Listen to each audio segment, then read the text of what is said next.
Before we start adding functionality to these controller actions, we need routes to call each of these actions. So go to the routes file, web.php.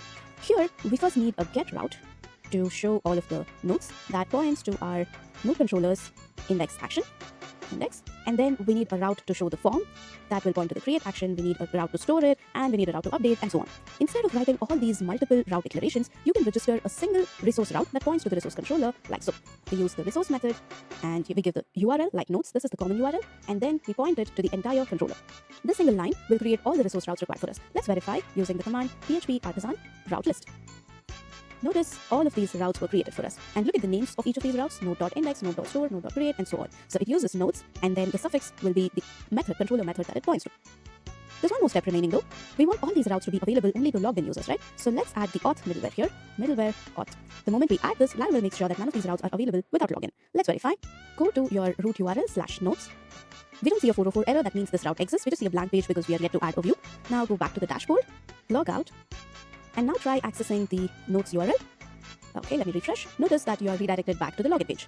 Let's log back in again and go to the home page. We see that we did not style this properly, so let me open the welcome route, and right here I probably have to add an absolute, the same thing. Probably I will add this div on top here so that we won't have a problem. Yeah, somewhere here. Now let's refresh. Yeah, this is in the right part. Alright, now we don't actually need a dashboard route. Instead, we want to redirect the user to the nodes page after login. Now this behavior can be changed in the authenticated session controller. Scroll down. In the store method, change this route to our nodes index route, which is nodes.index. Remember, we saw that this was the name of that particular route. And apart from just this file, authenticated session controller, the intended route dashboard exists in multiple other files. We need to replace all of them with nodes.index. So go to edit, find in files, search for dashboard, and you can see that it exists in so many of these places. Select each of them carefully and replace it with nodes.index. You can do a replace all as well, but just to be safe, I'd love to do this manually in all the places. The navigation blade and all of these places we will replace in a while. Authentication test, email verification test, and then the registration test. Done. The rest of it will be modified.